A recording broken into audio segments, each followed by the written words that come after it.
Sahabat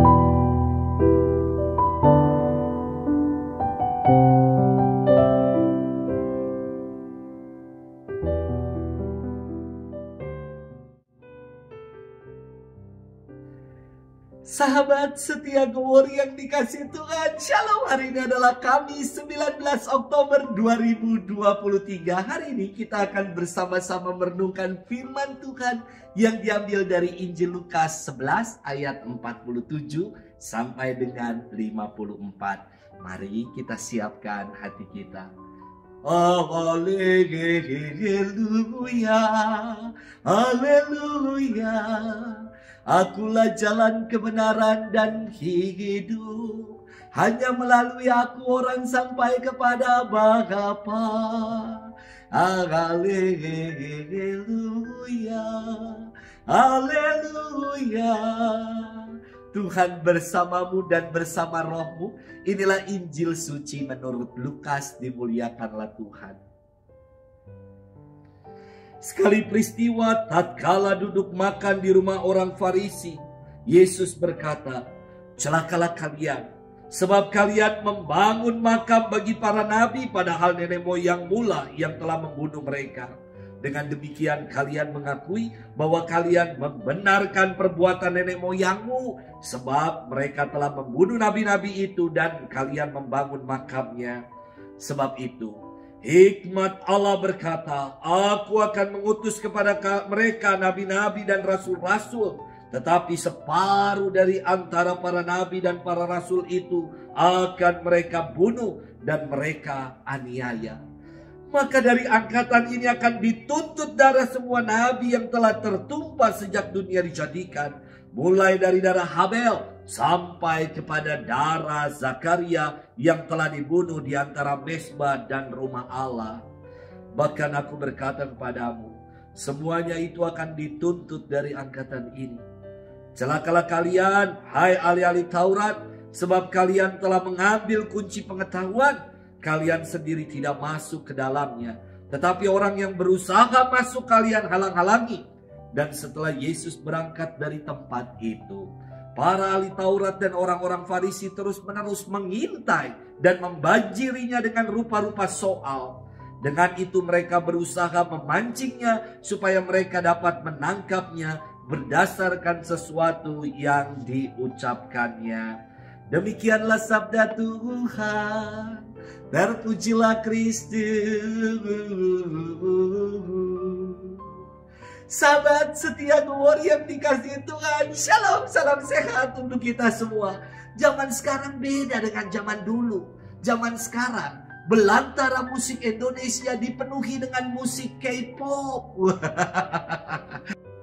Di era 90-an, nyanyian-nyanyian yang banyak beredar adalah lagu-lagu Melayu dari Malaysia. Dan itulah yang disukai. Saya sampai hafal beberapa lagu Melayu dari Malaysia. Ada nyanyian yang berjudul Mencari Alasan, lagunya demikian. Manis di bibir, memutar kata, bahwa kau tuduh akulah segala penyebabnya. Mungkin beberapa di antara kita masih ada yang ingat nyanyian itu. Hanya manis di bibir saja dan pintar untuk memutar-mutar kata. Inilah pribadi munafik yang macam politisi yang hanya sekedar umbar janji. Sahabat setia Glory yang dikasihi Tuhan, dalam firman hari ini Yesus kembali melanjutkan kecamannya kepada para ahli Taurat. Setelah kemarin ada jeda ketika kita merayakan pesta penginjil Lukas. Yesus hari ini bersabda, celakalah kalian sebab kalian membangun makam bagi para nabi. Padahal nenek moyang mula yang telah membunuh mereka. Yesus ingin mengingatkan mereka bahwa Allah telah mengutus para nabinya dan nenek moyang mereka malah menolak, menganiaya dan membunuh para utusan Allah tersebut. Kini Yesus datang mewartakan kabar gembira. Ia yang tampil sebagai putra Allah, anak Allah, ia pun kembali diperlakukan sama seperti para nabi, yakni mereka semua menolak menganiaya dan tidak mau mendengarkannya. Yesus mengingatkan pengalaman kelam yang terjadi pada nenek moyang mereka yang degil, agar tidak kembali terulang pada diri mereka. Namun tetap saja mereka-mereka yang degil ini tetap tidak mau menerima dan mendengarkan Yesus. Seperti kacang yang lupa sama kulitnya. Itulah gambaran ahli-ahli Taurat dan orang-orang Farisi. Sahabat setia gowur yang dikasihi Tuhan, dalam retret beberapa waktu lalu saya merenungkan dua tipe pelayan ini.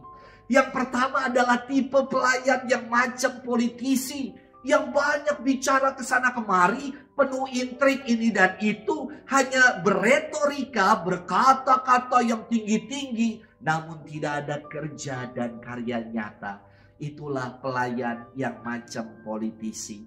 Sementara ada tipe pelayan seperti Bunda Maria yang menyatakan diri sebagai aku ini hamba Tuhan. Tidak banyak bicara Bunda Maria, namun hidupnya sungguh menjadi sebuah pewartaan yang nyata. Semoga kita menjadi pelayan Tuhan macam Bunda Maria, yang gak banyak bicara ini itu, namun seluruh hidupnya diarahkan untuk menjadi pelaksana sabda Tuhan. Sudahkah kita menjadi pribadi atau menjadi pelayan yang macam itu? Mari kita upayakan bersama. Selamat bermenung dan Tuhan memberkati kita selalu. Dalam nama Bapa dan Putra dan Roh Kudus. Amin.